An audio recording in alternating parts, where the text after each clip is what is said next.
Today, October 18th, 2017, the science journal PLOS ONE reported a recent Netherlands study that found insects are disappearing from German nature preserves at an alarming rate. Ecologist Casper Hallman at Radboud University, east of Amsterdam, studied numbers of insects collected in 63 German nature preserves between the years 1989 and 2016. In those 27 years, the biomass of flying insects decreased by a seasonal average of 76%. Every one of the 63 nature preserves studied are protected areas. So this was, as he said, this decline is very alarming. Originally, there was suspicion that global climate change could be the cause, but warming temperatures should help insects, not kill them.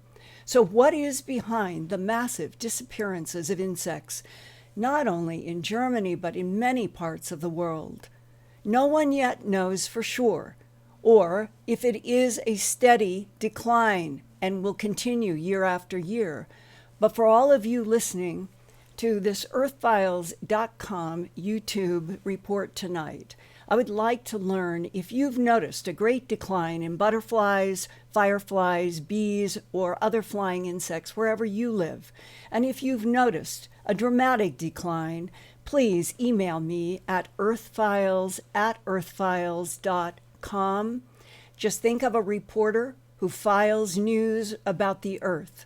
So it's earthfiles@earthfiles.com, and my news website is earthfiles.com. Also, I've had a lot of questions from viewers and listeners about my home box office project that I began in 1983 and how I think that the United States government interfered. So tonight I want to share with you, in my own words from my first book, An Alien Harvest, Further Evidence Linking Animal Mutilations and Human Abductions to Alien Life Forms. It was released back in 1989 as a first special limited edition hardcover, and I autographed each one of those books. It's been in print ever since, and it's available through my Earthfiles shop. And this is the website, earthfiles.com. Now, a new second edition of An Alien Harvest with color throughout and with added pages. It's now more than a 400-page book with some of the best evidence that I can bring to bear in documents, firsthand, science, laboratory, all of the investigations that I have done in the animal mutilation phenomena around the world. And I was very grateful that in December of 2015, it was awarded Best Nonfiction Book from the Southwest Book Association. And I am especially grateful because of all the work that I have ever done in my life. My blood, sweat, and tears are in every word of all of those pages. And it was that book, or the subject matter in that book, that came from a documentary that I had done when I was director of special projects at the CBS station in Denver back in 1983. This was a first broadcast of what I called A Strange Harvest, about my 9 months, 18 hours a day investigation of who, what, why was killing and mutilating horses, cows, goats, sheep, rabbits, in some cases chickens, all sorts of deer, elk. It's been in wild game as well as every domestic animal that you can think of. And when I started that documentary as head of that department at the CBS station in Denver, I truly thought that I was getting into some kind of government investigation like they had done at the Dugway Proving Ground sheep a few years before. And what I was not prepared for were the law enforcement, the sheriffs and the deputies who looked me straight in the eye, not my camera. They would not stand up in front of my TV camera, but they would look me eye to eye and say, "Linda, the perpetrators of these animal mutilations are creatures from outer space, and then they would tell me their own stories of their encounters and what they had seen. And on the basis of that broadcast, which got the highest ratings in Arbitron and Nielsen of any program that had been produced at KMGH-TV in Denver before then and since April 9th, 1983, that first broadcast. May 25th, 1980 was the first broadcast. And after that night, it was as if a sort of an explosion occurred in the mailroom and at the switchboard. Back then, we only had a landline phone, and you could also type or handwrite letters. That was it. It was not the computer age. And when they started dragging in all of these letters from not just in the United States, literally I was getting letters from all over the world. And they were beginning, I've never told anyone this before. And then it was an animal mutilation story. It was a human abduction story, a missing time story. And I realized, my God, I've only scratched the surface in this 90-minute special that I worked for 9 months, 18 hours a day on. I have just scratched the surface. And it was about a year later that I got a phone call from a woman named Jean Abinator. She was director of documentaries at Home Box Office in New York City. And she said, I've heard about this documentary of yours, A Strange Harvest. I had received a regional Emmy and some other awards for it, and word had spread. And she said, I would like to screen a copy. She did. And then she came back to me and said, we'd like to have you do a contract with us to do an hour special on Home Box Office. And we would like you to come back to New York to sign the papers. And on March 21st of 1983, I was on an airplane going to New York City, met with Jean Abinator in the HBO offices, and signed the contract with the idea that I would begin rather immediately to start working on what I wanted to go into this documentary for HBO as an hour special. And we came up with a working title, UFOs, the ET Factor. Now that night, after I had signed the contracts at HBO in New York City, a man named Peter Gersten, he is an attorney, or was an attorney then, and he was representing Citizens Against UFO Secrecy when they did a filing of Freedom of Information Act, the first filings for information from any and all military and intelligence agencies on the subjects of UFOs and ETs. And they had gotten some very interesting replies where the CIA would say they had no documents, but they knew that the National Security Agency had, say, 25. And then they would send a letter to the National Security Agency, and the NSA would come back and say they didn't have any documents, but they knew that the CIA had 63. And suddenly, this smart attorney realized, I've got agencies that are trying to take the pressure off of each one and lay it on somebody else. And that ended up going to the Supreme Court, that FOIA. And this is the same Peter Gersten who said, let's sit down and go to dinner after you sign the contracts with Home Box Office. And we also met with Patrick Huege. He was a UFO investigator and later author of a book called Field Guide to Extraterrestrials. And the three of us met in a New York restaurant, and Peter pulled out of a briefcase a series of letters. From the name on these letters was Richard Doty, or Richard C. Doty. And to boil it all down that night, Peter was explaining that he had received information that at this Kirtland Air Force Base, where Richard Doty worked as a special agent, that Richard Doty was getting in touch with Peter Gersten to say that they had information on a very dramatic case in Ellsworth Air Force Base where there was a landing of a silver disc on the Air Force Base. A security guard drew the gun that he had in his holster. aimed, and a laser, it was green, I believe, green or red, came out of the disc and totally evaporated the gun in the hand of the Ellsworth Air Force Base security officer, but barely touched any heat in the skin. And as Peter said, boy, I'll tell you, there's people in the government, they want that ability. They want that technology.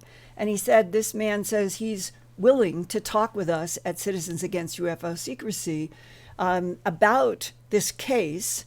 And since you're going to start working on the HBO documentary, what if I set up a meeting, meaning Peter Gersten, I set up a meeting for you with this AFOSI, Air Force Office of Special Investigations agent Richard Doty. You go and you get from him the witnesses who were military to this exchange of a silver disc, a laser evaporating this gun. And then we at Citizens Against UFO Secrecy will go, we'll get on camera, we'll investigate, we'll interview eyewitnesses, and this can be on HBO watching us do this. And it was win-win all the way around. Great idea. So 2 weeks later, approximately, because that meeting in New York was March 21st, and on April 9th, 1983, I was on an airplane flying from Denver to Albuquerque, New Mexico, where Kirtland Air Force Base is. And the meeting had been arranged by attorney Peter Gersten for me to meet with this Air Force Office of Special Investigations agent Richard C. Doty to get what I thought was going to be a fast meeting, a list of eyewitnesses at Ellsworth Air Force Base that we, Peter Gersten and I, and Citizens Against UFO Secrecy, could use to develop this amazing and dramatic story at Ellsworth. And when we got to the front gate of Kirtland Air Force Base, I want to pick up from my own book, An Alien Harvest, the one that recently received the Best Nonfiction by the Southwest Book Association. It's in a new edition, updated, color throughout, hundreds of documents and images. I recommend to any of you listening tonight, get An Alien Harvest. There's a lot in there. It's extremely valuable. And here is an excerpt that I thought in the idea that my Earthfiles YouTube channel can be both personal messages from me to all of you, and that sometimes I will have everything prepared and sometimes it will be extemporaneous. And tonight I am doing a combination. And so let's go back to April 9th, 1983, Albuquerque, New Mexico. And Richard C. Doty has picked me up, and we are now driving toward the Kirtland Air Force Base entrance gate. And on the right, as we drove, was the Thunder Scientific Corporation, owned and run by a man named Paul Benowitz. He was a physicist, he was brilliant, and from this laboratory, Paul Benowitz had set out to prove that UFOs and some kind of an alien intelligence either existed or did not, but he had been filming all kinds of moving lights in the sky, and he had gone, Paul Benowitz, the physicist, had gone to Kirtland Air Force Base, to the Air Force Office of Special Investigations to report what he was filming and seeing. And when Paul thought that he had enough evidence to prove the existence of something that was not terrestrial, not human, he went to Kirtland to tell them. And someone there pretended it was all news to them, but they knew a lot already. And at the gate, Richard Doty simply waved and drove through. The guard knew him. We drove to a small white and gray building, and it was set in grass and trees. He parked in a nearby space to this building. And as we climbed a short flight of stairs leading to the front door, I noticed that the paint was peeling in many places. It had this kind of older World War II feeling that surprised me. And we moved quickly because he knew what he was doing. But we were going through one set of doors and another set of doors, and we came to one that had 5 punch locks. You had to have a combination, which he had, and you had to punch in a certain order for this door to open. And then we were in a hallway. It was very shiny linoleum, sort of greenish, kind of like World War II movies. And then we stopped at a door on the right, and he said to me, "We'll use my boss's office." And we entered that room. And I'll make a quick note here that's not in the book.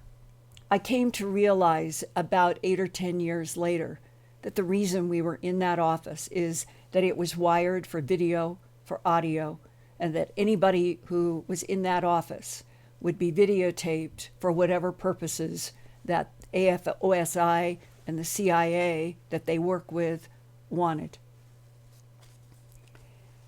This was sort of an old room, a bit like the building.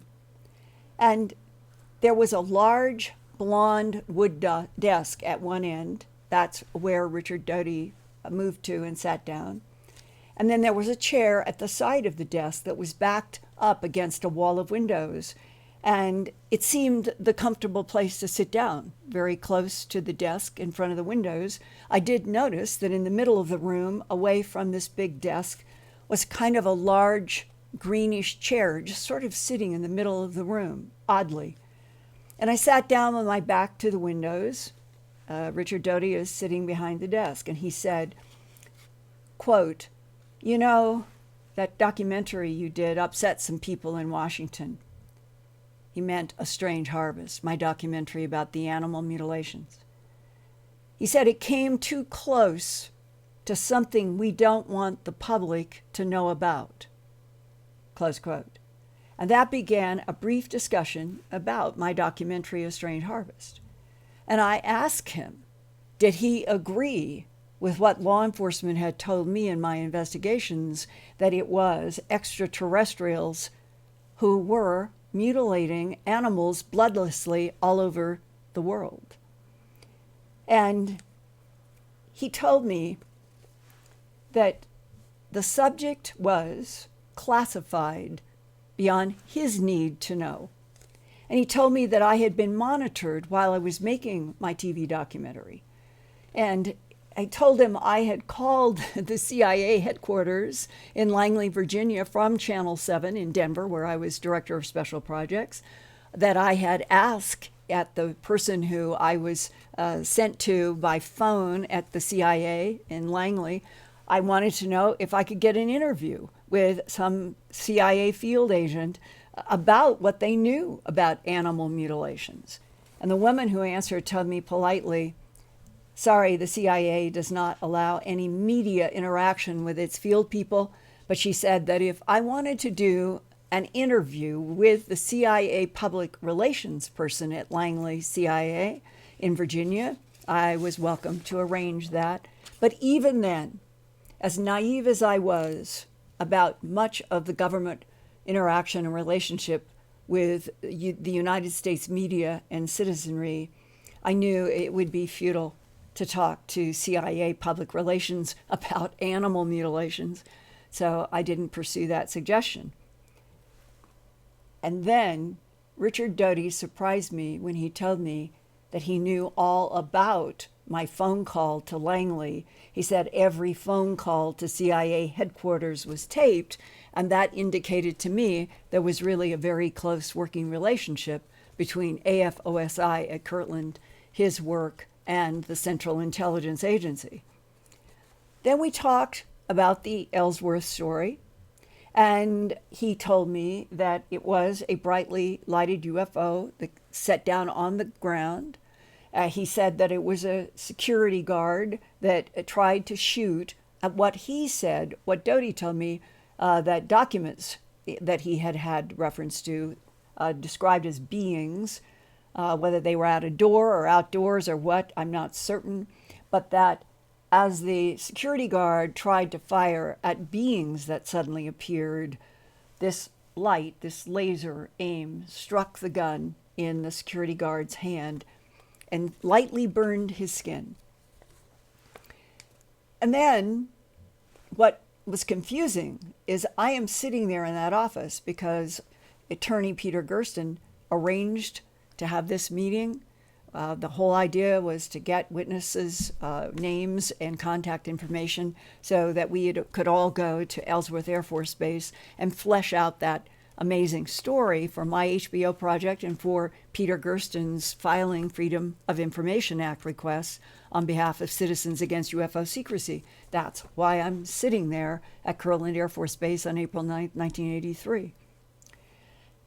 And it became clear that that is not what Richard Doty wanted to talk to me about. And after a while, he reached with his left hand, sitting at this big desk, with me sitting in front of it, behind, with my back to the window. He opened up a drawer, and he pulled out a manila envelope, and he opened it as he's handing over to me. It was like maybe 8, 9, 10, 11 pages, typed. And he said, quote, "My superiors have asked me to show this to you. You can read these and you can ask me questions, but you cannot take notes." That was off-putting to me at that point, at that moment. I had been, ever since I graduated from Stanford University with a master's degree in communication in 1968, I had been a field reporter and then doing documentaries, and now I was director of special projects at Channel 7. And the way our government is supposed to work, according to the First Amendment, that those of us in journalism are supposed to be trying to the best of our ability to report and investigate without the government coming in and trying to straitjacket us or to suppress audiences from hearing news from reporters.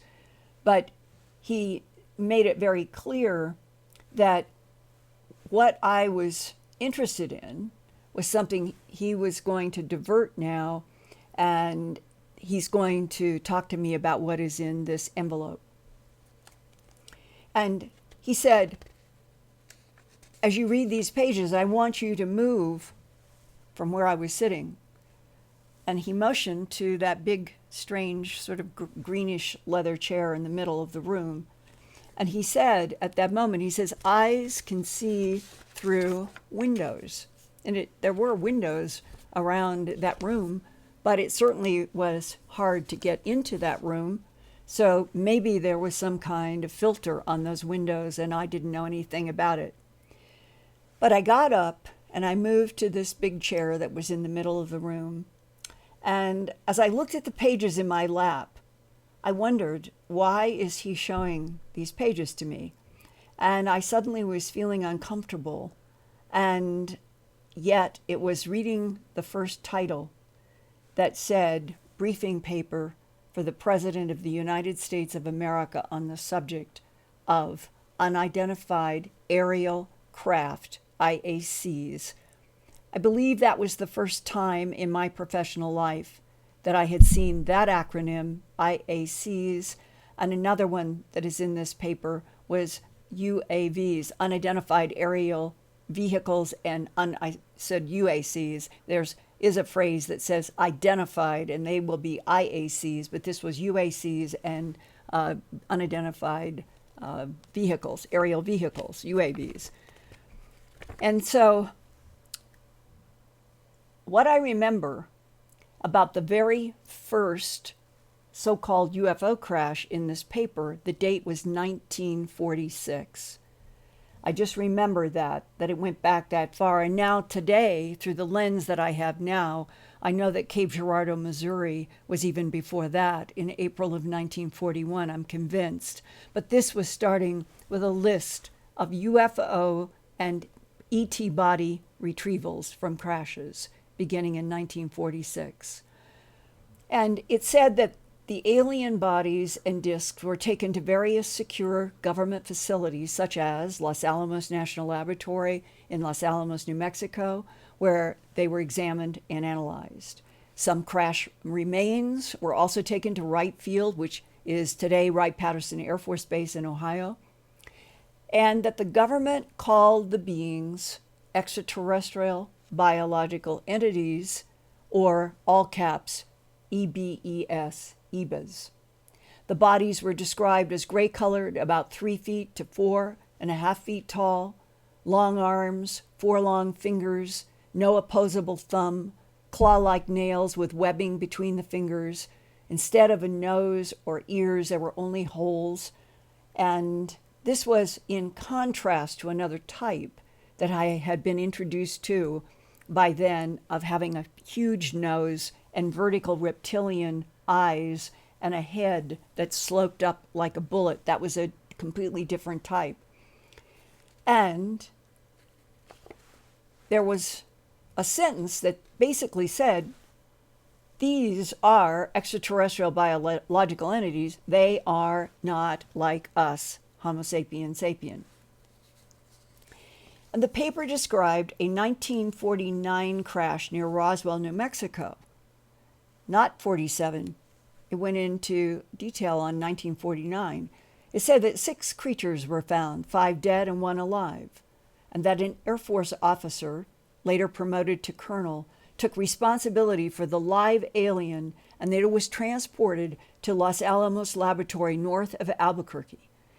Los Alamos is now an officially designated national laboratory along with Sandia, Lawrence Livermore, and Argonne. Los Alamos was the crucial facility to the United States development of the atomic bomb in the highly classified Manhattan Project.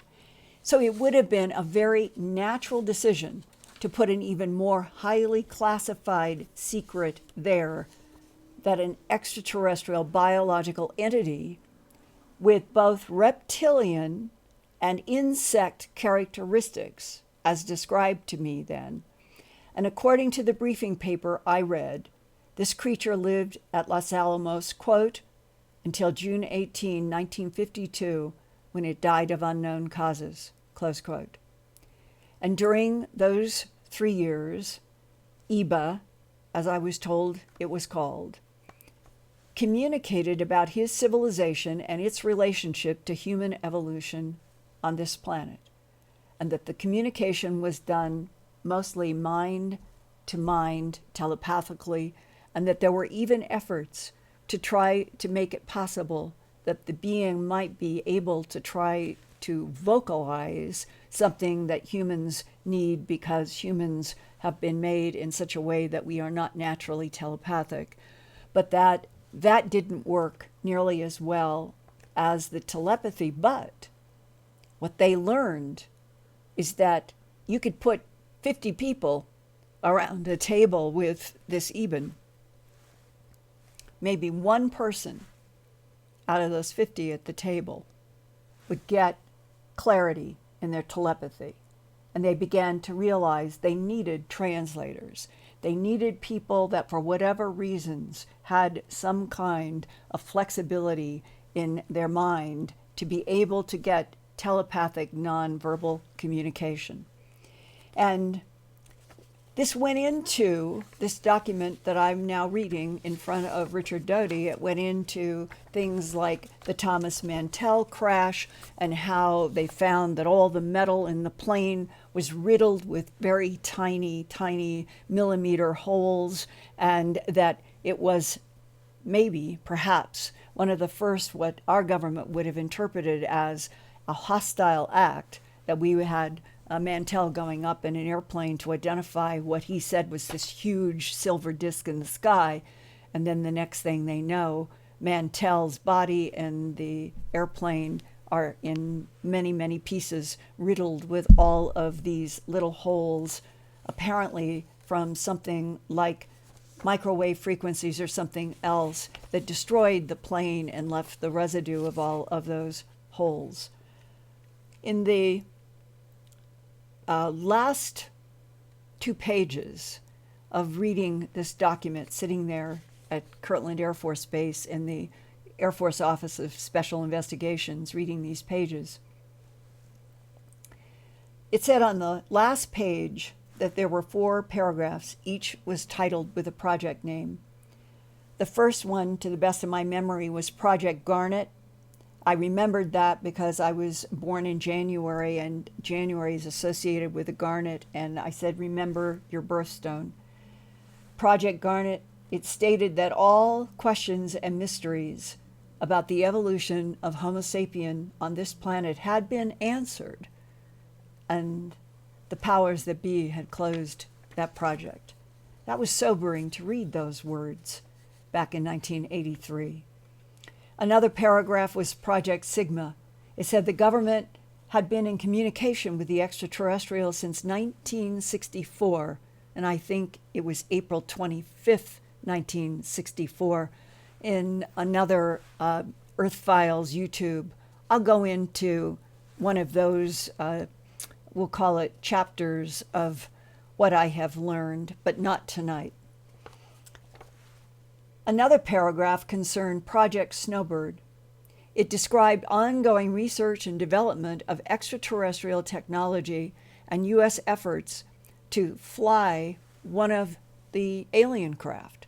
And the most likely location for Project Snowbird research is Nellis Air Force Base and the very secret Groom Lake facility known as Area 51, S4, the Papoose Mountain Range, and recently, only in 2017, have I had somebody who actually worked there tell me that there are so many levels.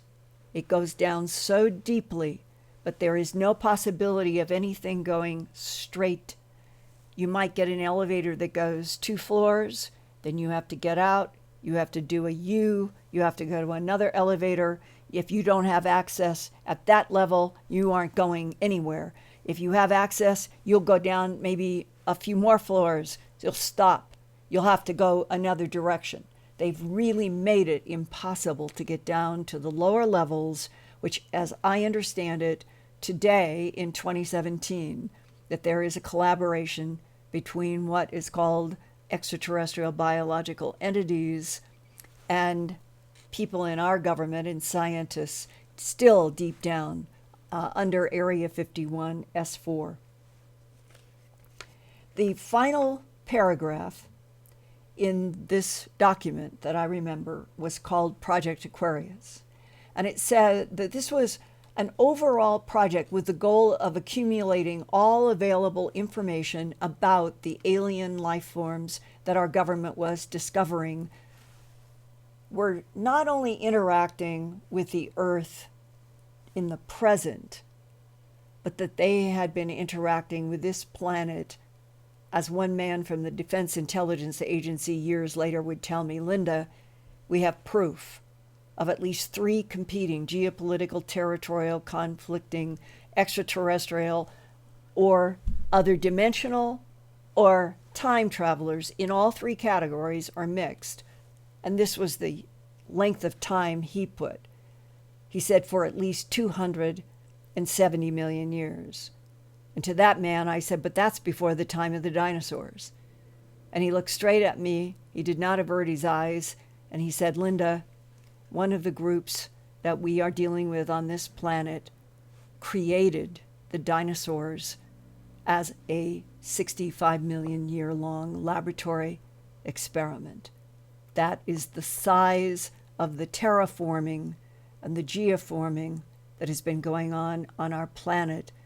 And the current model of Homo sapiens sapien has basically been left out of the truth and been superimposed with mythology and religious layers and a tremendous amount of illusion about the planet we live on, who we are, what we are, and what is in this universe that interacts with planets in remarkable ways. And then, right to what I just said in this paper, the remarkable paragraph that I remember reading over and over. It stated that these non-humans have come at various intervals in the Earth's history to manipulate DNA in already existing terrestrial primates and in other life forms. And to the best of my memory, the time interval that was written on these pages said that there had been DNA manipulation specifically listed in one of the government's documents as going in increments of 25,000 years, 15,000 years, 5,000 years, and 2,500 years ago, not excluding the fact that it goes back millions, just that these were years when there had been very specific DNA manipulations. And then there was a paragraph that stated 2,000 years ago, extraterrestrials created a being that was placed on this earth to teach humankind about love and nonviolence. This is a difficult subject and something I'm not going to go into in depth tonight. But I think that that was the turning point for me as a TV producer, writer, director, editor, and reporter who had been working in science, medicine, environmental concerns, all of my TV work. And that's how I came to look at the animal mutilations, because that was part of the environment.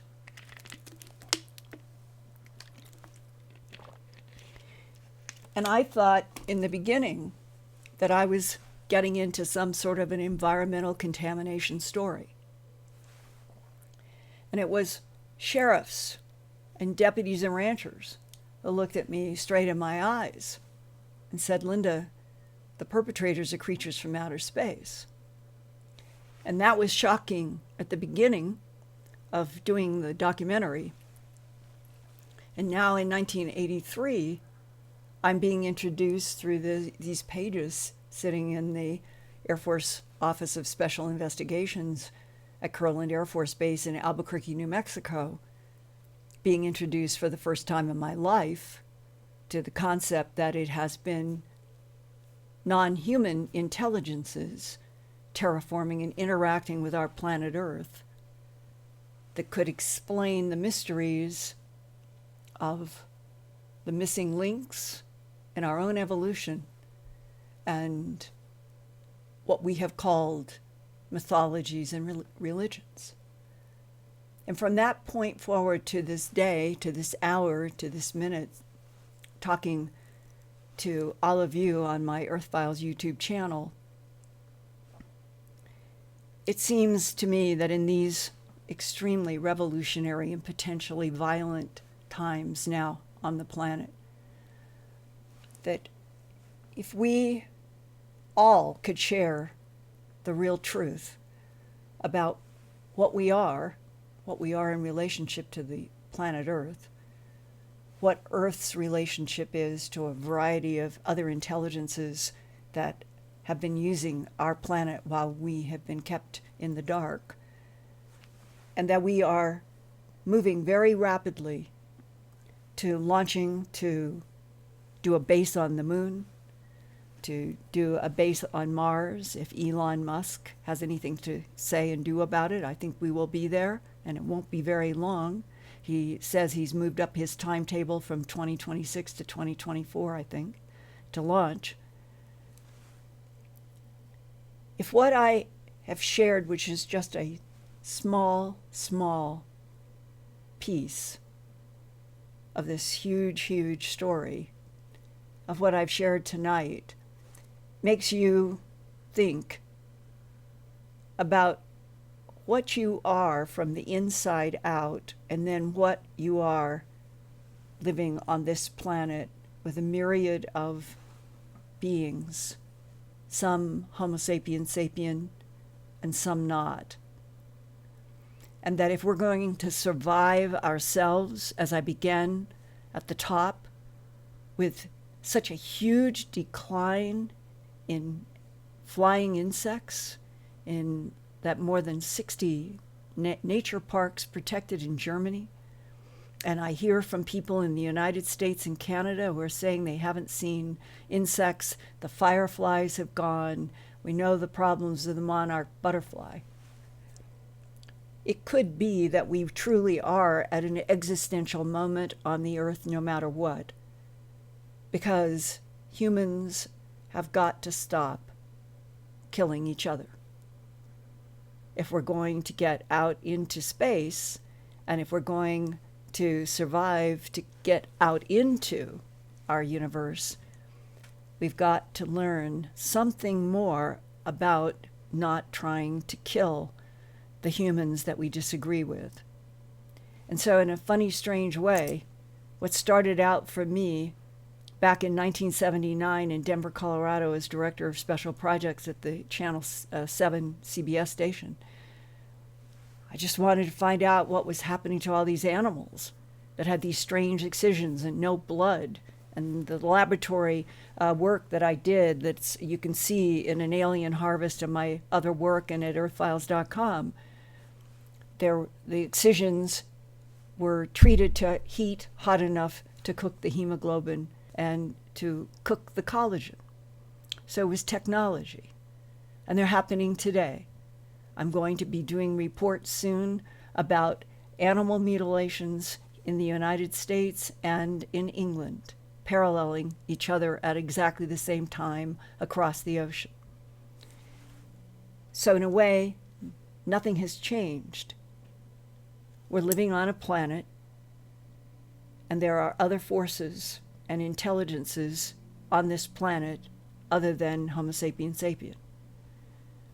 And the government of the United States and the allies of World War II, sometimes I feel deep compassion for what President Truman and FDR and Eisenhower and Churchill and all of those who realized that they had not only the Nazis in Germany to contend with, but that these lights and these discs that could run rings around the fastest jets that we humans had were not from here. And they made a decision that it was too risky to let the public and the media understand the truth. Today, in the end of 2017, going to 2018, where everything seems to be shifting, the timelines seem tentative, it feels as if we're in a pot that is trying to boil over.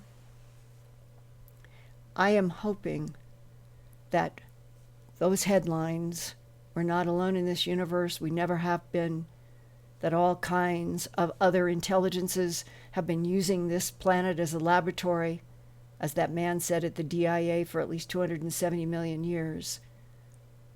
And that if we all knew it, if we all were able to share truth and not be manipulated by lies and policies of deception, maybe some of the wars would stop, because there would be so much more to gain by humans being alive and standing finally on their own ground. That's what I hope. And I hope that this has helped you understand a little bit about a very difficult path, one of the pieces of a journey that I have had from 79 to now. And with that, I would like to open up to some questions, and Lori Moriarty will tell me your questions.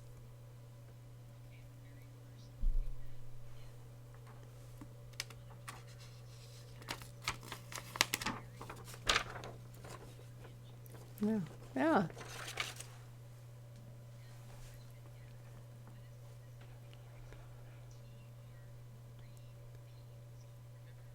Yes. Terry Michelle, thank you for the question about the TR-3B. I did an interview about this strange advanced craft, which was launched into orbit and stayed for at least 2 years when I had done an interview that is at earthfiles.com. If you go to my website, www.earthfiles.com, and up in the quick search, just type in the TRB, and you will see what I have reported in the past. Where that interview left off was with an astronomer at Harvard who had taken a great interest in this and was curious about the sustained orbit of a craft that is supposed to be sort of like a big long triangle, and what the exact purpose was. And to this day, as far as I know, those blanks have not been filled in. If there's anybody listening now who has direct, provable information, perhaps from working in a program, who wants to communicate to me by FedEx or some other way, that they have knowledge about what this, we'll call it spacecraft that goes into orbit but can come back and land, what is actually being accomplished, please either hard mail. That's something that would be important for you all to write down, that my hard mailing address is Linda Moulton Howe at Post Office Box 21843, 21843, Albuquerque, New Mexico. And you can shorten that complicated name to ABQ. Everybody who lives here does that. ABQ, comma, New Mexico, zip code 87154. And together, it's I think, one of the powers that we all now have in social media and in something like a YouTube channel, where you know that I am trying to get firsthand information, facts, documents. I would like to be working with any kind of material that can be proved. That's always been my benchmark. And I have received incredibly valuable information from people who are either serving in the military or have retired. And so hopefully this is another conduit, my hard mailing address, that you can reach me with information, and then without giving out names or places, I am happy to come back on another Earthfiles YouTube channel broadcast and tell you what more I have learned about this question. So let's figure that we're doing a weaving of a braid and Q&A, and it'll just keep going as we go into the future. Thank you for the question.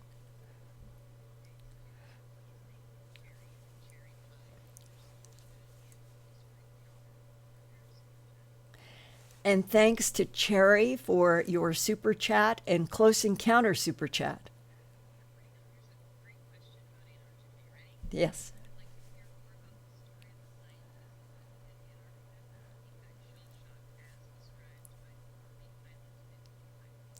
This is one of the most, oh yes, this is a question about Antarctica and the work that I have done with a man that I call Brian S. Period.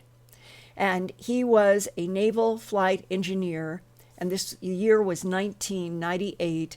And so that you'll know that everything that we talk about in the YouTube Earthfiles channel each week, that I'm going to keep trying to guide you all to, out of the 2,000, almost 600 in-depth Earthfiles reports that I have done with 70 or 80,000 images and documents and maps and all of that. So many of these subjects that you ask me about, I have done in-depth reports, and I would love people to realize that earthfiles.com is not only a contemporary, everyday, 24, 48 hours reporting news, it goes back to 1999, and that there are some reports that are absolutely unique to my work in earthfiles.com, and that you could start complementing the YouTube channel broadcasts with having a subscription to Earthfiles, so you can go into all of this vast, these number of reports, and you just go up to the quick search, type in Antarctica, or type in Brian S. and see how many reports I have done. Here is the shorter version. He was a naval flight engineer. It was 1998. He had been working with a C-130 crew for quite a while. They were down in McMurdo. If you're looking at Australia on a map, it would be looking at the pole center. They would be down in the southwestern quadrant in McMurdo. And they got various requests. Like one day they got news that they had to get the 130 over across to East Antarctica to the Davis base, which I think was an Australian base because of a medical problem. And as they are flying that C-130, there were maps, and he said that the captain of the C-130 radioed and asked a few of them to come up and said, what is this no-fly zone that's near the pole, that if we have to fly around this no-fly zone, it's going to take X more time, and we got a medical problem, and why don't we just fly right over the no-fly zone? And the answer that they got about why technically it was supposed to be a no-fly zone, believe it or not, they were flying at 36,000 feet, is that some paper said it was to keep pollutants from polluting the ground air at this air station. And the commander said, this makes no sense to me. We're not polluting anything at 36,000 feet. Let's go over it. And when they flew, they all saw, I think it was a crew of 15, 16 people, and they all saw a huge hole in the ice. Brian S. says it was at least 300 feet in diameter, the size of a football field, and that they could see that there was a slanted flat going into what looked like a perfect slanted hole going down into the ice. And they knew that that was weird, but they also had silver discs. They would be flying, let's say, across the trans-Antarctic mountains, which go all the way across the continent of Australia. And they'd be in their C-130, and they would be where the mountain range was. They would be right near Beardsmore Glacier, and it would be on the west side of the trans-Antarctic mountains. And they would see these craft coming up from the east side and flitting along, right along the mountain range. And he said it became clear, and they didn't understand it. These discs were stopping in the air. They were doing 90-degree turns. Some of them were popping in and popping out at invisibility. And none of these silver discs would come over the Beardsmore Glacier. They didn't understand why. They said it's like there's a territory here. We don't know what we're dealing with. Why are these, whatever they are, seeming to stay right over the trans-Antarctic mountains and not coming to where we are and not going over Beardsmore Glacier? Well, sometime later, they get an assignment that 15, I think it was, National Science Foundation scientists are going to land at McMurdo. Their C-130 is going to transfer them to Marie Byrd Land, which is in the southwest quadrant of the continent of Antarctica. And they take the scientists in. He thought there was 1 or 2 women and the rest men. He wasn't exactly sure in the number, but he thinks of the ratio was something like that. And they drop everybody off, said there was a tremendous amount of gear. Whatever it was that they were investigating, there was a lot of gear. The crew always told, when they took somebody in like scientists, here's the number you call every 24-hour period so that we know that you're okay. And if you have a problem, you call this number.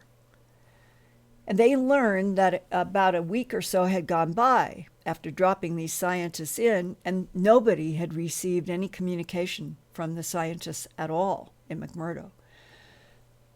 Back in the C-130, they go back to where they had dropped off these National Science Foundation scientists, and they did a circle, like when you want to fly over an area and you want to do it systematically, and you're going to start high so that you can see out as far as possible, and then keep coming down, getting tighter and tighter. And they did that kind of a circle and then a grid search looking, and they couldn't see a single person, no machines moving. It was just like it was frozen without any human activity. And they did, I believe, as I recall, they landed and they couldn't find anybody, and the whole thing was a huge mystery, and they flew back to McMurdo. And about another week later, the same crew gets a call and said, you got to get back to where the scientists are right now. They have just shown up and they want out. And he said, we thought that we would be landing at the Marie Byrd site, and that there would be this 15 people jumping up and down, so glad, and we were going to hear some awful adventure story. And he said, we could tell as we are taxiing that these people were lined up. Nobody was moving. Nobody was smiling. Nobody was waving. Nobody was moving. And he said some of us got down out of the plane to help them, and they left all the big equipment so they could get out faster. That was, I believe, picked up by another plane. And he said the scientists got into the C-130, and Brian S. was sitting on a jump seat, and the closest of the scientists to him was a man, and the man was facing him, and Brian was sitting here this way. And he said, Linda, they just looked terrified, or white as a ghost, or whatever you want to say, when people keep looking down at the ground and they don't look at humans who have just come and gotten them from whatever has happened. And everybody was quiet, and he said not one of those scientists talked at all. They didn't make any sound with each other. And he said, so at one point, I just extended my arm and I leaned forward and I touched the knee of the man who was sitting the closest to me. And I said something like, is there anything that I could help you with or that you might need? And he said it was the eeriest, weirdest thing to know that they had not been in touch with anybody for 2 weeks. And here was sort of a rescue mission. And that the man didn't even look up. His eyes stayed looking at the floor where his shoes were.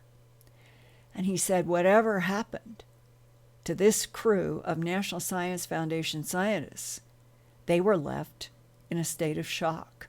And he said, he used the words, he said, in the military, we would say that we were the group of people suffering post-traumatic syndrome. Now, 2 years ago, at Contact in the Desert, Brian S. came with his nephew and some other people to meet and talk to me directly. And we went to a noisy Mexican restaurant, and we were talking about this and many other things, but it was really noisy. And we left the restaurant, and it was probably about 10 o'clock, 10:30 at night. And the car that we had come in was parked under a tree in a parking lot at the Applebee's there in Joshua Tree, not too far from where the Contact conference was. And it was a warm night. And when we got to the car, the guy said, why don't we just stay out and talk more, and we'll just talk under the tree. And so we were there probably till midnight or 1. And we were all talking out in this parking lot. And by Monday, after the conferences closed and we had done our special in-depth conferences on Monday morning, and I am getting into the car that's going to take me to the airport to come back to Albuquerque. And one of the people in the car gets a phone ring, and they're asking if I'm there, and I said, yes, here's my iPhone, and it turns out it's Brian S. And that morning, On that Monday, when we had gotten together for this long conversation, I believe it was on the Thursday night, the first night of the conference. It's Thursday, Friday, Saturday, Sunday, Monday.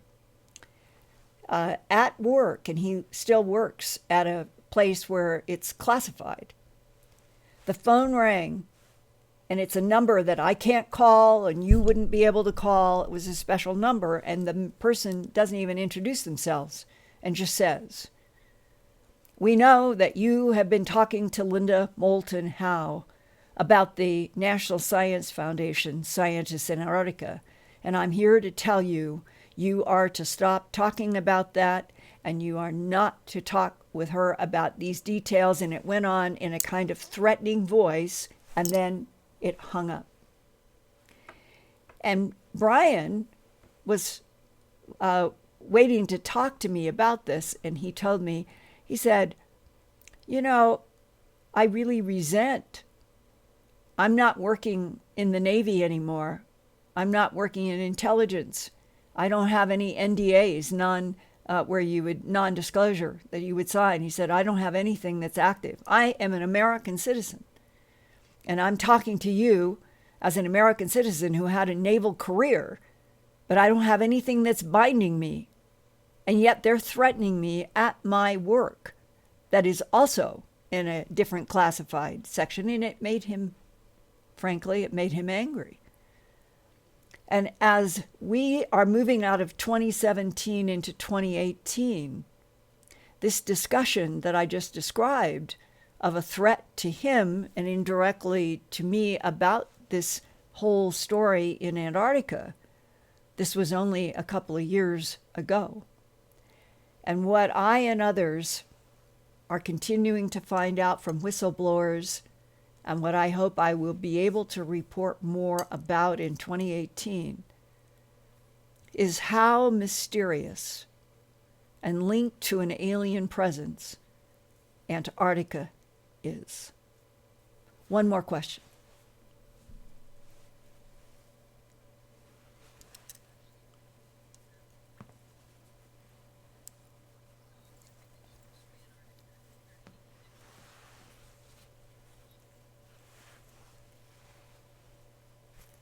Wow, that is a really good question. That is a very good question. Would anything that is going on in Antarctica involving another intelligence be related to the mysteries of South America, Central America, Mexico, where there were pyramid builders, and that the whole idea of some kind of other civilization cohabiting with Homo sapiens sapien, a civilization that could make the huge ground patterns at Nazca that are responsible for the extraordinary architecture, whether you're in Saxau, Oman, in Cusco, or at the Gate of the Sun. There are so many what we'll call architectures in Mexico, Central America, and South America that are so precise that the idea that an alien intelligence cohabited with Homo sapien there makes a lot of sense to me. And that may be part of what the revelation, if you want to call it that, that if we ever finally get the truth, it will be that Homo sapiens sapien is one in a line of many different standing up primates in which the DNA manipulation was on purpose, deliberate manipulation of genes in already evolving primates to create and fill in those blanks. Zecharia Sitchin would say that the first were aligned to dig gold, to be slave labor, and that with each change, with each refinement of a standing up primate up to Neanderthal and Cro-Magnon Homo sapiens sapien, that each standing up model has been refined for some other specific reason, that we've gone perhaps a long way from being gold diggers or diggers of metals in the earth. But what are we today? What is Homo sapiens sapien today? What unknown do we serve, and why? And that is part of the work that I'm doing, because sometimes I wonder if it's true what's long ago in the 90s. A whistleblower told me, Linda, World War II was an extraterrestrial war fought through human bodies.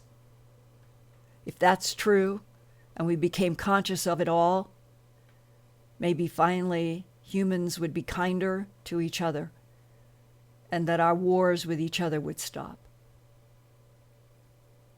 I want to thank everybody for being here, for your great questions, and that as we kind of go along in this journey of Earthfiles.com, the YouTube channel, I will try to echo subjects that you would like me to go into, and every once in a while, like tonight, I will try to flesh open some of the journey that I've had since 1979 to this moment in October 18th, 2017, in which I can say to you with every conviction, we humans are not alone in this universe, and that other intelligences interact with this planet, our solar system, the Milky Way galaxy, and beyond. It's not science fiction. It's not Star Trek. It's the truth. Thanks.